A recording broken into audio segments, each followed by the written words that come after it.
গৌৰীপুৰেৰ প্ৰায় 200 ভক্ত বৃন্দাবন ভ্ৰমণেৰ ঘোষণা এম অৰূপদেৰ।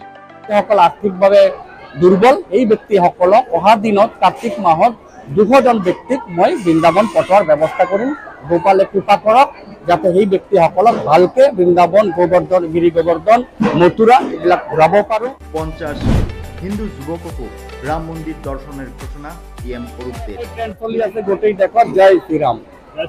ৰামৰ অবিহনে একো নহ'ব, সেইকাৰণে যুৱকসকলক বুজ কৰিবৰ কাৰণে 50জন ল'ৰাক মই অযোধ্যাত পঠাই আছোঁ।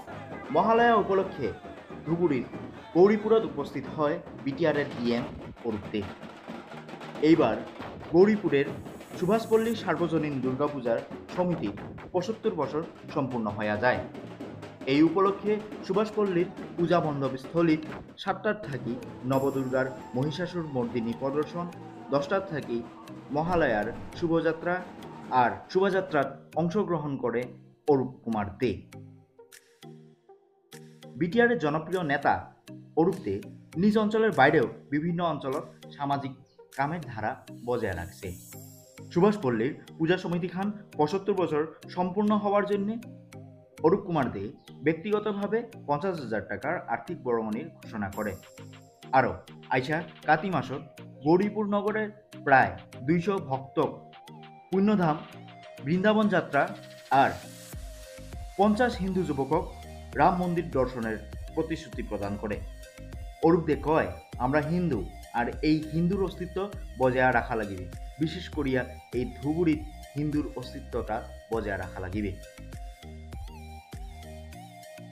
তাৰমানে গৌৰীপুৰ বাকীয়ে মোক নিমন্ত্ৰণ কৰিছিল পূজা উপলক্ষে আহিব লাগে, সেইকাৰণে মই মানে এজ এ ইনভাইটি আৰু এজ এ হিন্দু সনাতনী যুৱক হিচাপে মই ইয়াতে আহিছোঁ। কাৰণ দুৰ্গা পূজা সকলোৰ পূজা, আৰু আপোনালোকে জানে যে ধুবুৰী জিলা লাহে লাহে কি অৱস্থাত পৰিণত হৈছে, আৰু সেইকাৰণে য'ত আমাৰ দুৰ্গা পূজা, কালী পূজা মানে হ'ব, অনুষ্ঠিত হ'ব, তাত গৈ পেলাই বুষ্ট কৰা আৰু প্ৰমোট কৰা, যাতে আমাৰ হিন্দু ধৰ্মৰ কলা সংস্কৃতি, পূজা উৎসৱ এইবিলাক যাতে দৈনন্দিন বুষ্টেড হয়।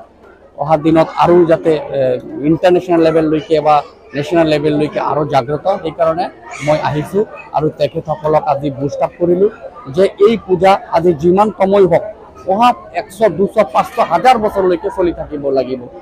তো সেইটো লৈ আমি আলোচনা কৰিলোঁ। মই শুভেচ্ছা দিছোঁ প্ৰত্যেক যুৱকক, আমাৰ বাইদেউ, ভণ্টি, বৌসকলক, যে সকলোৱে পূজাৰ সময়ত ভালকৈ চলক, ধুনীয়াকৈ পূজা উপভোগ কৰক। কাৰণ জাতীয় উৎসৱ হয় দুৰ্গা পূজা, এই জাতীয় উৎসৱ সকলোৱে বাট চাই থাকে। কোনে বিহু আমাৰ জাতীয় উৎসৱ, দুৰ্গা পূজাও জাতীয় উৎসৱ, তো সেইমত বিচুৱাও ক'বলৈ গ'লে জাতীয় উৎসৱ। তো যিকেইটা উৎসৱ আমাৰ অসমত আছে বা দেশত আছে, প্ৰত্যেকটা উৎসৱ সকলোৱে পালন কৰিব লাগে। আৰু উৎসৱৰ ক্ষেত্ৰত এটা মেছেজ যে ধৰ্ম যাৰ যাৰ, উৎসৱ সবাৰ, festival for everyone, religion for classified. তো সেইকাৰণে মই আজিৰ এই সুভাষপল্লী গৌৰীপুৰত সকলোকে মই শুভেচ্ছা প্ৰদান কৰিছোঁ। আৰু অহা দিনত গৌৰীপুৰৰ কিবা সমস্যা হ'লে মই আছোঁ, কি সহায় কৰিব লাগে, কি সহযোগ কৰিব লাগে, কেনেকুৱা আগুৱাই লৈ যাব লাগে, সকলৰ কাৰণে মই আছোঁ আৰু সকলো মোৰ লগত আছে।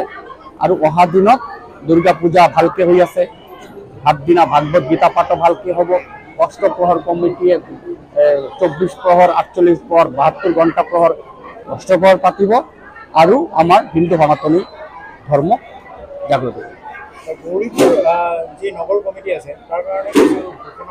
মই বিটিআৰৰ তীৰ্থযাত্ৰাৰ কাৰণে মই কৈছোঁ যে গৌৰীপুৰ বাকী ৰাজ্যৰ কাৰণে এনেকুৱা বহুত দুখীয়া পৰিয়াল আছে যে হৰিনাম লয়, হৰে কৃষ্ণ কয়, গোপালৰ নাম লয়, পূজা দিয়ে, সেৱা দিয়ে, কিন্তু তাৰ অৰ্থনৈতিকভাৱে দুৰ্বল হোৱাৰ কাৰণে যোনটো আমাৰ ৰাজধানী, প্ৰত্যেকটা মানে কাণ্ট্ৰিৰ আৰু চৰকাৰৰ কিন্তু এখন ছেক্ৰেটাৰিয়েট থাকে, হয় না?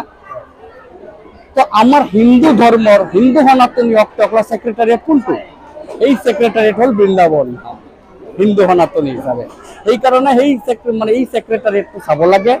যোন ব্যক্তিসকল আৰ্থিকভাৱে দুৰ্বল, এই ব্যক্তিসকলক অহা দিনত কাৰ্তিক মাহত 200জন ব্যক্তিক মই বৃন্দাবন পঠোৱাৰ ব্যৱস্থা কৰিম। গোপালে কৃপা কৰক যাতে সেই ব্যক্তিসকলক ভালকে বৃন্দাবন, গোবৰ্ধন, গিৰি গোবৰ্ধন, মথুৰা এইবিলাক ঘূৰাব পাৰোঁ আৰু শক্তি মানে ল'ব পাৰে, কনফিডেন্স ক্ৰিয়েট কৰিব পাৰে, কনফিডেন্স, আৰু ৰাধাকুণ্ডত গা ধুই পেলাই নিজকে হিন্দু সনাতনী আৰু জাগ্ৰত কৰিব পাৰে।